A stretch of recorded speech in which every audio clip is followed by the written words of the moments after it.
স্বপ্নে দেখি একজন বলে আমি তোমাকে জীবন্ত পুড়িয়ে মারব, অন্যজন বলে এমন অবিচার হতে দিতে পারি না, আমি বরং ঘুমন্ত অবস্থায় অতি সাবধানে তোমার নলিটা কেটে দেব, তুমি টেরও পাবে না।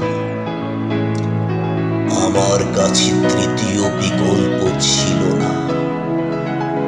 মৃত্যু যন্ত্রণা কিছুটা লাঘব করতে অগত্যা নলি কাটাতেই বাধ্য হয়ে গেলাম।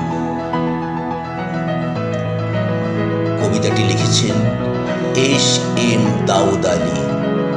কবিতার নাম তৃতীয় বিকল্প ছিল না। ধন্যবাদ কবিতাটি শোনার জন্য।